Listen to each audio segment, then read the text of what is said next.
Okay, so let's take a look at an example, conservation of energy question, looking at a ball rolling down the ramp, but we're going to add friction.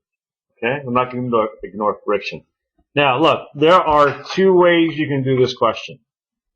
All right, one way, and now you don't need to write this part down. Okay, one way is to do this. One way is to figure out the net force down the ramp.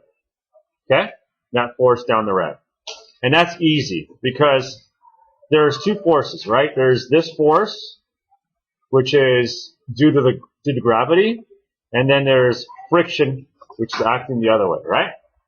And once you figure out your net force, then you can get your net acceleration, right? Using the equation F equals ma. And then once you have your net acceleration, you can get Vf, because we know Vf is equal to Vi plus, actually here we have distance, so we could use this equation. We could use Vf squared equals Vi squared plus 2AD. But what would the D be? Would it be this distance or this distance?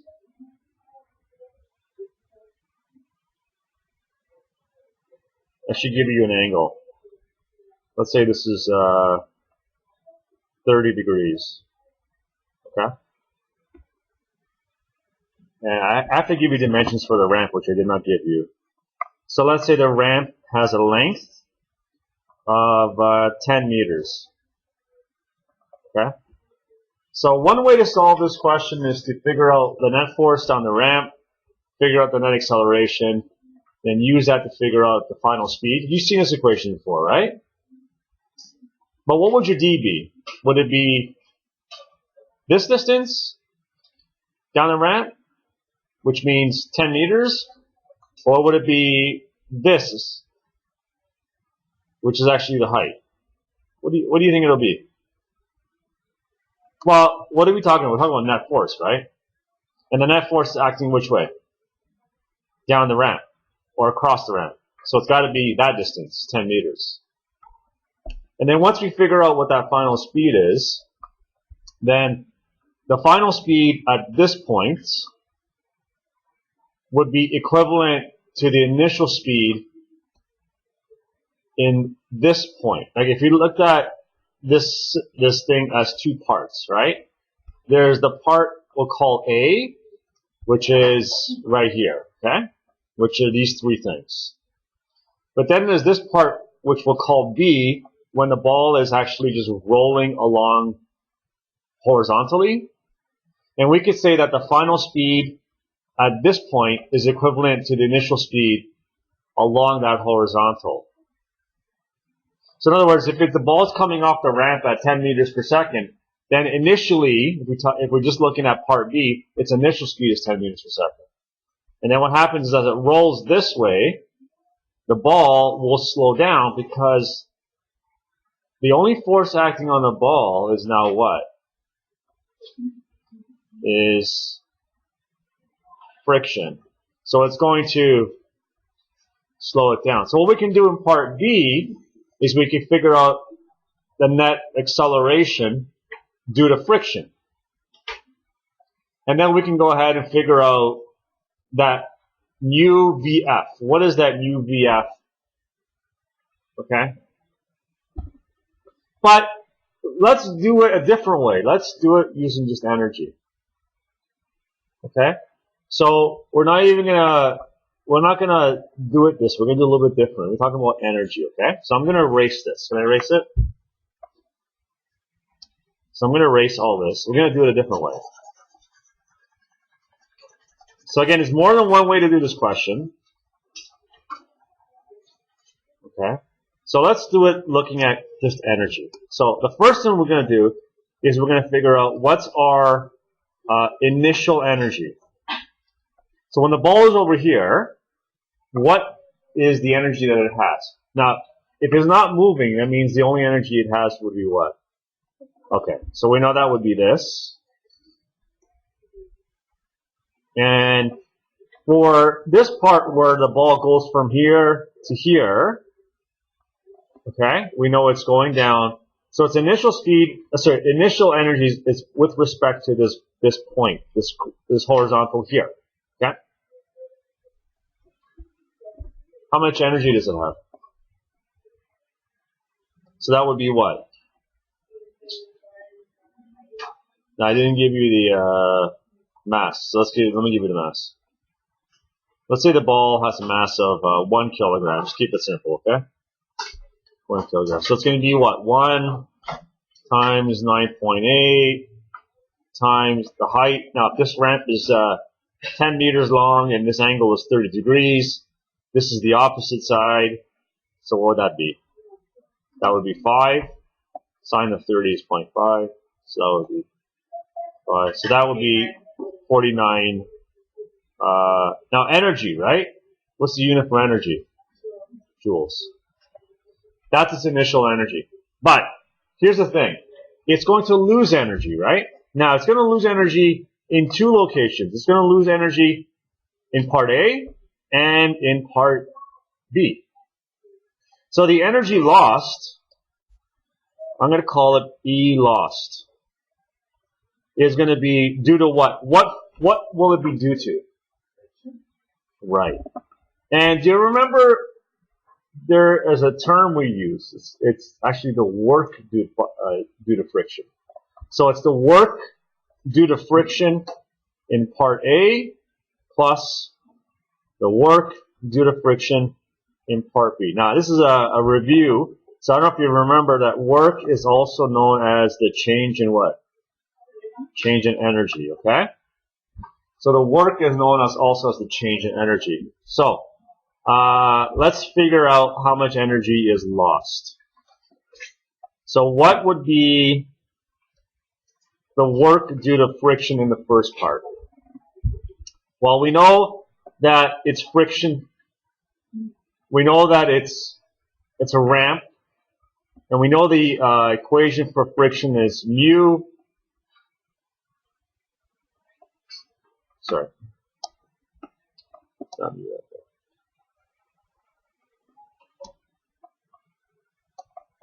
We know it's force of friction times the distance, right? Because work is change in energy, but work is also force times what? Distance. And we know that friction is mu times the normal force. But remember, in a ramp, the normal force is what? Yeah, very good. mg cosine theta. So what we could say is, all right, well, we could say the work due to friction in part A is equal to mu times the normal force, which is mg cosine theta, times the distance along the ramp, okay? So what will that be? That will be 0.1 times 1 times 9.8 times cosine 30 times 10. Okay, so what would that be? 8.49 joules. That's for the amount of energy lost as it rolls down the ramp. But it's also going to lose energy as it rolls horizontally. Okay? So how much energy does it lose horizontally? Same idea. So the work done by friction in part B is the same idea. It's the force of friction times the distance. Now, as the ball is rolling this way, there's 3 forces acting on it, right? There is friction going this way. There is the weight of the ball this way, and then there would be this, which is what? Yeah. So in this case, the normal force is the same as the what? Yeah, as the weight. So we could say that the work done by friction in part B is, well, we know friction is mu times Fn, so it's 0.1, and the Fn is the same as mg. So now we could figure out what the force of friction is, the work done by friction in part B. So times g, and how long is it? It says 5. No, I didn't tell you how long the horizontal part is. So let's say the length, the horizontal length, which I will call just dl. Let's say it's 4 meters. Okay, let's say that length is 4 meters. Okay, so how much work is done by friction? 3.92. Okay. Now, what do you think we should do next? We have the energy input is 49 joules. We have the amount of energy being removed by friction as 8.49 and 3.92. So now we have to add those two up, right? And we're going to get the total amount of energy lost. Right. So what we're going to do, I'm going to slide it over here, okay? What we're going to do is we're going to figure out the energy that, I'll call it the energy remaining, okay? So the energy remaining would be what? It would be the initial energy minus the energy what? Lost. Does that make sense? So the initial energy was what? 49? 49 joules. Oops, I don't know why I wrote a little G there. 49 joules.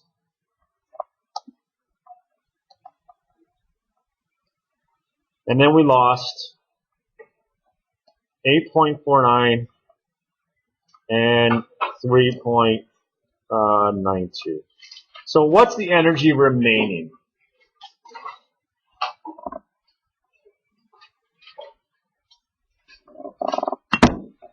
What's that? 36 point, what did I say, 36.6? Now, when I say energy remaining, I'm talking about the energy remaining in terms of motion here, because the total energy is always going to be what? Right. It's going to be, because this whole thing is conservation of energy, right? There's only going to be 49 joules of energy, but we're missing some of that energy because friction has converted it into something else, right? So maybe like heat, for instance. So this is the energy remaining for motion.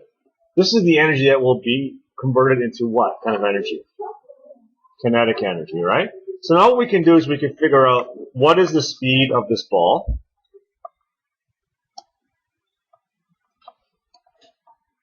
We could use the kinetic energy equation. So this energy remaining is really just going to be converted into kinetic energy, which is this equation, half mv squared. So we can solve for V, and we can say that V is going to equal 2 times the energy remaining over the mass.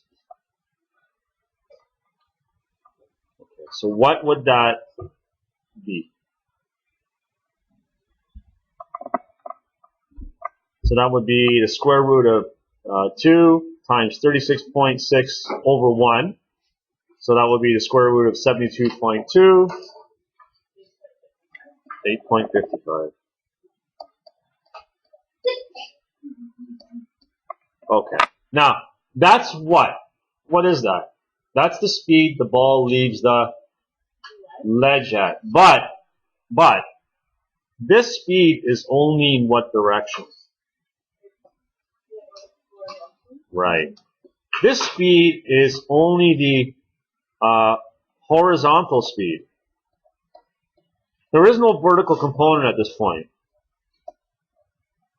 Okay, if you think of this, this would be like the horizontal speed is dx, and the vertical speed is 0. Okay. Now the reason why I'm telling you this is because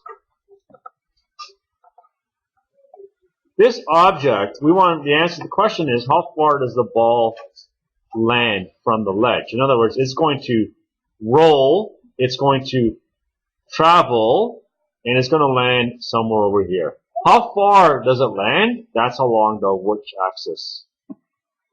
That's along the horizontal, right? But how far it lands is dependent on how long it stays in the air. And how long it stays in the air is a function of the y. Okay? So what we need to know is how long is this projectile in the air? So what do we know about this projectile? We know that it's going to fall a height of 5 meters. We know its initial speed down is 0. We know the acceleration due to gravity is negative 9.8. We could figure out how long it takes to fall. What's that equation we could use? It's 2d over, right? Square root of 2d over a. And that will give us 2. Now, I have negative 9.8, but what's this distance really supposed to be? It's down. This distance, yeah, so this distance is negative 5, not 5. So that means that the negative signs will cancel out. It's going to be 2 times 5 over 9.8. Look, that's 10 over 9.8. That's pretty much 1, right? That's pretty much going to be about 1 second, rounding it off. Okay, what is it, 1.0 something? So now the question becomes, how far does the object land from the ledge? How far? Far is a function of the range, which is a function of the horizontal distance. And we know that the horizontal distance is the horizontal speed, which if you remember does not what? Does not change, times the time. So that would be 8.55 times 1. So it's about 8.55. 8.72? Well, because the time wasn't really 1, right? It's like 1.0. Okay. Okay. So it's, okay. I rounded it off. But this is how you would solve this question. Okay? A lot of work? Yeah, Chen, you okay? Okay. Next question. Springs. Review. So we're looking at things that you would have done in grade 11. So did you guys do springs in grade 11? Who said no? So here's the question with springs. Now, do you remember the relationship between, before we move on with this question, do you remember the relationship between force and the stretching of a spring? You totally forgot that one? That's okay. The relationship is quite easy. If you were to graph F and X, where F is the amount of force that you put into a spring, and X is how much you stretch it, it should be a linear relationship. It would look like this. Okay? Okay? Now, if you look at this, there's something called K. K is the slope of this line, which is the change in force over the change in this distance. Okay? But you learned also that the area under this line represents the energy of that spring, because what's the area of this line? It's, what is this shape? Okay, so that area would be what? 1/2 base times height, which in this case would be 1/2 F times X. What's force times distance? It's work. And what's work? Change in energy. So the area here is also the energy of the spring. Now, you see how K equals force times see how K is the slope of F over X? We could rearrange this and say, well, what's F? F will be K times X, basically. So we could say F is K times X, and that will give us the energy of the spring using its constant. Its constant is basically determined by the amount of stretching that a spring undergoes and how much you have to stretch it. Okay? Unless the spring starts to deteriorate, that constant should be constant. Okay? It shouldn't change. I'm actually teaching. So this is the energy of the spring. Okay? It's 1/2 kx squared or 1/2 f times x. Okay? You can use either of these two equations. So we have imagine this is like a gun that's spring loaded. Okay? That shoots a projectile. So we have a spring, and this spring is just going up. So we have a spring like this, okay? And then we compress it. So we compress it, and we put a ball on top. Okay? So this spring has gained energy, right? Because you have to compress it. So that would be its initial energy or its potential energy. So what's going to happen is that the spring is going to want to release that energy. So the ball will fly in the air as the spring reverts back to its original shape. And all of this energy that's lost by the spring should go into the ball. And then the ball should convert kinetic energy into potential energy. So if we want to know how high would this projectile travel, well, it would make sense that the energy of the spring will have to equal the potential energy of the ball.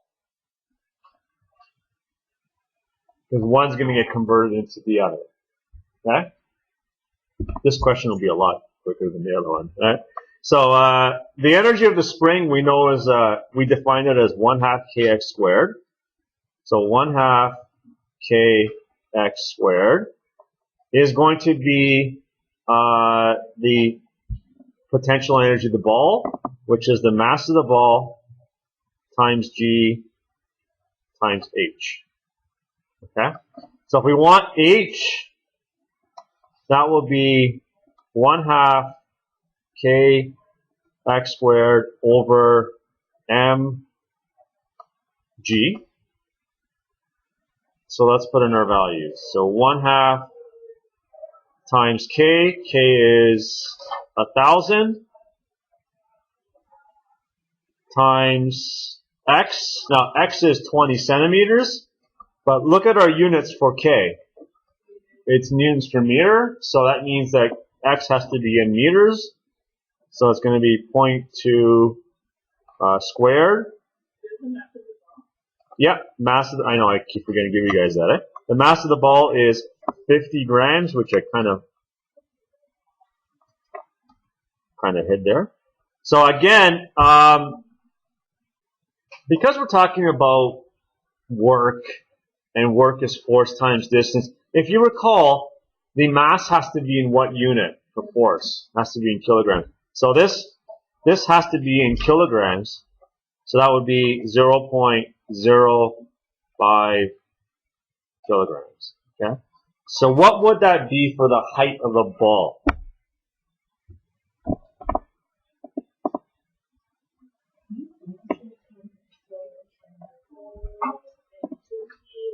Oh, forgot to multiply by g. Sorry. Yeah, you're right. I was just testing you guys, see if you're paying attention. You're right. Forgot to multiply by g there. 40.82 meters. 40.82 meters. Okay. All right. So there's another example of conservation of energy. Here we're talking about springs and potential energy. One more, and then we're done. Okay. Basketball player. So here's a question that is a projectile motion question, but we don't need to worry about resolving it into, remember how in the back, we used to talk about taking a projectile and converting it into X and Y, figuring out the range and the height and stuff like that. We don't have to do that here. We can just treat this ball using this whole conservation of energy idea. Okay? So we have a basketball player who throws a ball at a net. So imagine that the net is here. So here's the net. Okay. Here's my net. Okay, here's the stand of the net. Oh, it's not bad actually. Okay. Let's say the ball initially is here. Okay. So here's my basketball. So it's going to go up and it's going to go into the net. Okay. We want to know what's the speed of the ball as it goes into the net. So this is what we know. We know that the ball is a certain height from the ground. The ball is 2 meters from the ground. So this is 2 meters. And the net is higher. The net is 3.1 meters. Okay. And we also know one more thing. The speed of the ball. The ball has a speed of 6 meters per second. Okay. So far, so good.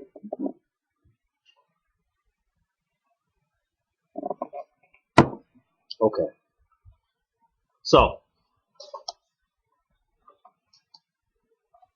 all right. Now, this whole thing about the ball being 2 meters away is actually unnecessary information. We don't need it.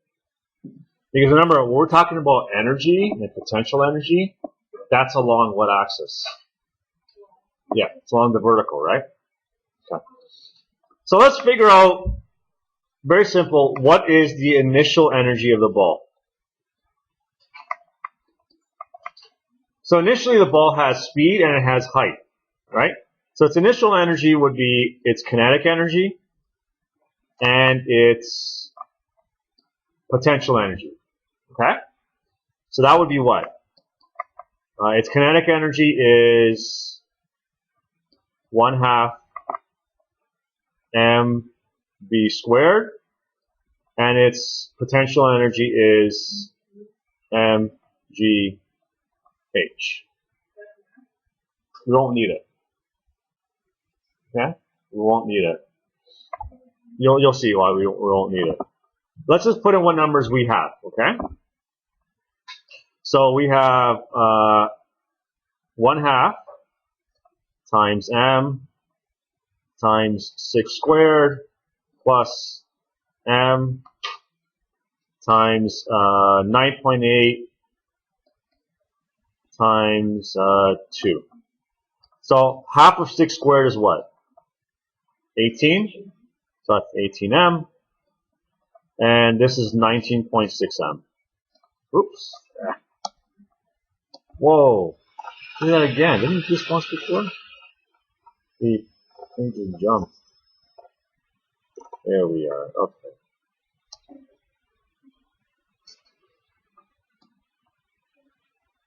Okay. We're almost there, girls. So 19.6. Okay. Now remember, the energy is going to be conserved, right? So the initial energy is actually going to be the same as the what? As the final energy. So the final energy would be its kinetic energy, which is what we don't know.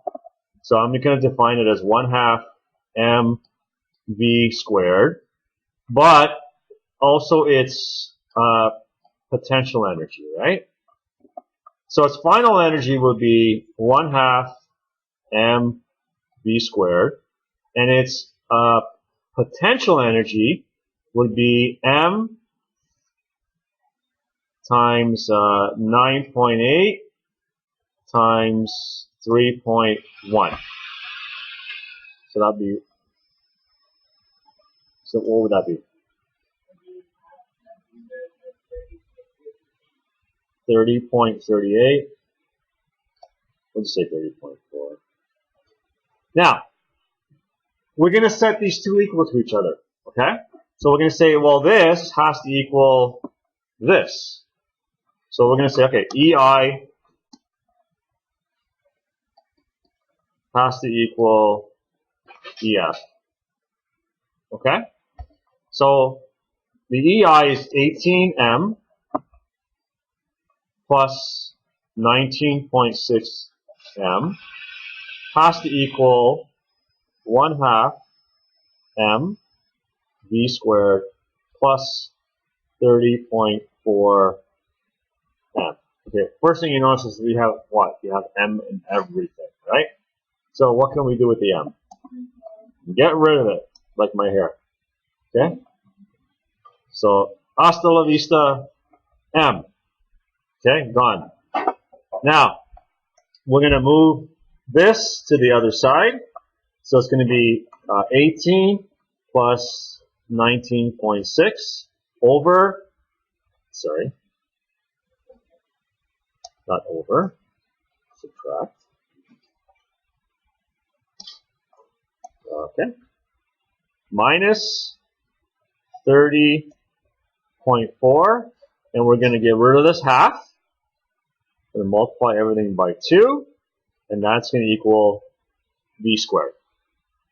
All right, so go ahead and simplify this. 18 plus 19.6 minus 30.4, or the 37.6, that's 7.2 times 2, 14.4. So 14.4 equals v squared. So what would v be? 3.8? 3.8 meters per second. Okay? So here we had basically a projectile motion question, but we didn't even look at resolving anything into components. We just looked at it from just a purely energy point of view. Okay, ladies? So we'll talk more about conservation of energy. That's just a few examples of where we could use this idea. But for now, that is the end.